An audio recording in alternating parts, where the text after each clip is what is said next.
A very good afternoon and welcome to another special bulletin on the India-Pakistan escalations that we have been covering closely. I am Pooja Prasanna from the studios of the News Minute, and joining me now is my colleague from Scroll, Shoaib Daniel.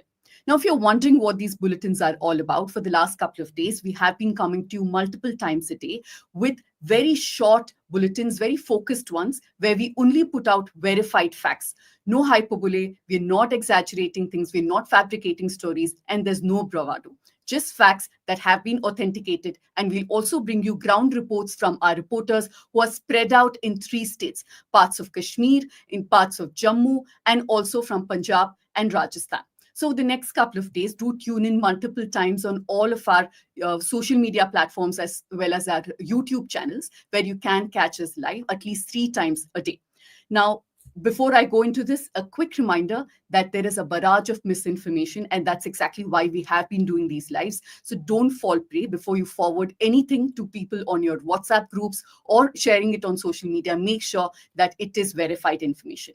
I'll get on with the updates. The Indian Army, in its press briefing at 11 a.m., has said that it's carried out a coordinated fire assault on terrorist launch pads near the LOC. This was, of course, they said, in response to attempted drone strikes by Pakistan on the nights of May 8th and 9th, and it was done in multiple cities across Jammu, Kashmir, and Punjab. Now, according to the Indian Army, the launch pads, and I'm quoting them, were long used to plan and launch terror attacks, were pulverized and razed. The next bit of information we're bringing to you is a red alert has been issued in Jodhpur. And I'm quoting what the Jodhpur district collector, Gaurav Agarwal, informed the media just a few hours ago. He said, I urge all citizens to remain in safe locations. The threat has not yet been neutralized. Of course, he did not go into what the threat was for very obvious reasons. But he also went on to say, once the danger is over, another siren will be sounded, and only after that should normal activities resume. Until then, please avoid crowded areas and remain indoors. I have to point out there is another video from Chandigarh coming in where they have shown what the sirens sound like for those who are not familiar. You can go on one of your social media platforms and check. They've shown what the starting siren is when people have to be indoors, and once the threat has gotten done with, then what that end siren will sound like. The next information is coming from MHA. The Ministry of Home Affairs has issued an advisory directing all media channels to stop using civil defense air raids sirens in their programs, except when used for community awareness purposes. Officials have warned that casual use may desensitize the public and lead to confusion during actual emergencies. This is exactly what we've been talking about. These are not theatrics. This is a time of extreme panic, so do not add to that panic that people have. Just give information. Over to you, Shoaib. Thank you so much, Pooja. The Ministry of Information and Broadcasting has said it blocked the Wire's website over this report on Pakistan's claim of downing an Indian Rafale jet, which was originally reported by CNN. The INB ministry said the entire site was blocked due to technical limitations and restricting access to a single article.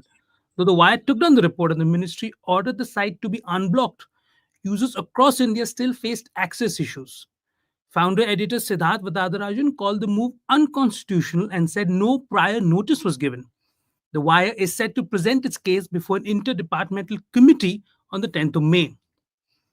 Prime Minister Narendra Modi chaired a high level security meeting to review the situation in the wake of the ongoing Indo Pak military escalation. The meeting was attended by Defense Minister Rajnath Singh, NSA Ajit Doval, Chief of Defense Staff General Anil Chauhan, the chiefs of the armed forces, and other senior government officials.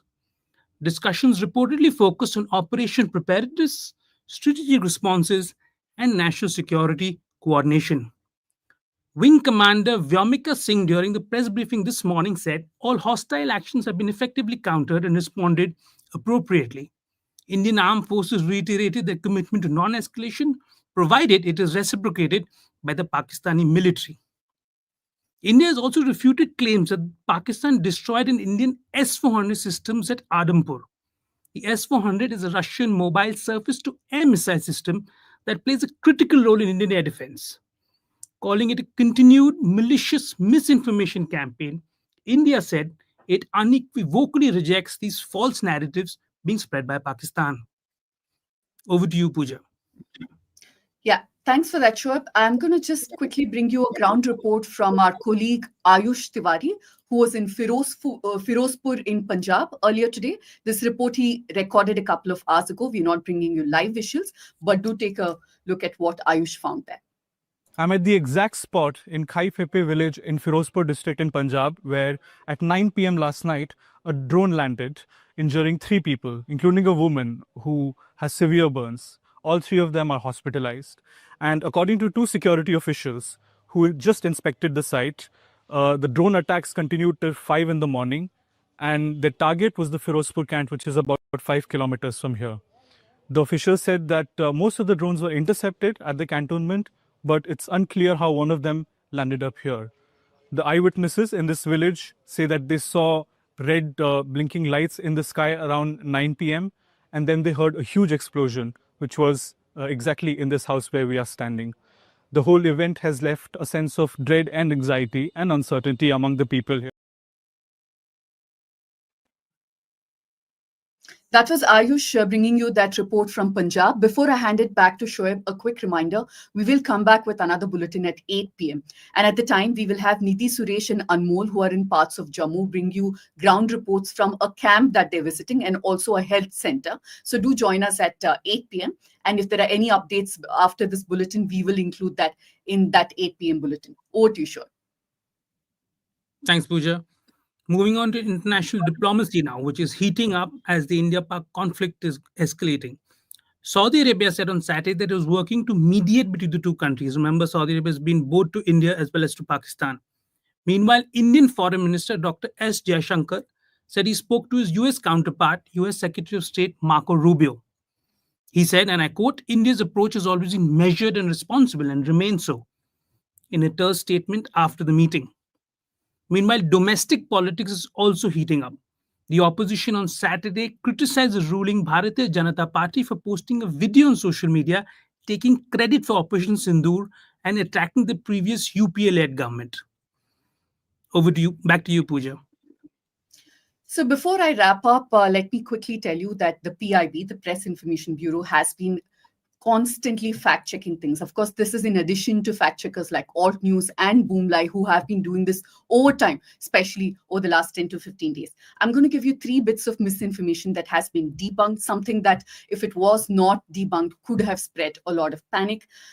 There was a viral video, I don't know if you received it on your WhatsApp groups, which claimed to show a missile attack on New Delhi airport.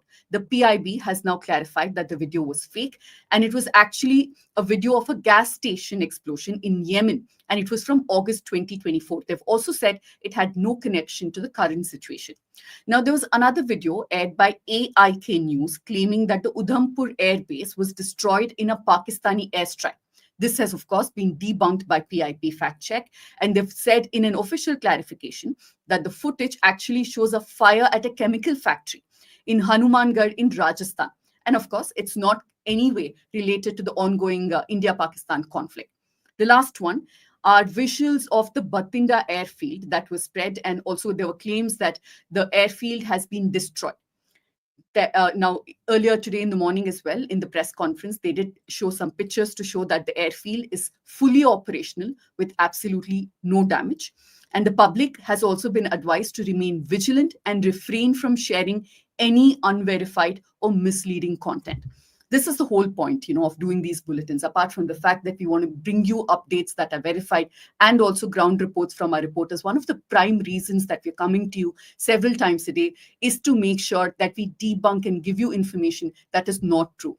Because when there is escalated tensions like there is right now, these kind of fake news, as it's called colloquially, can spread panic. It's important to be informed, but it's also important that the information that you have is authentic. As I sign off, I will also remind you that we'll come back once again at 8 p.m. with fresh updates. Till then, make sure that you stay safe and you stay informed. Thank you.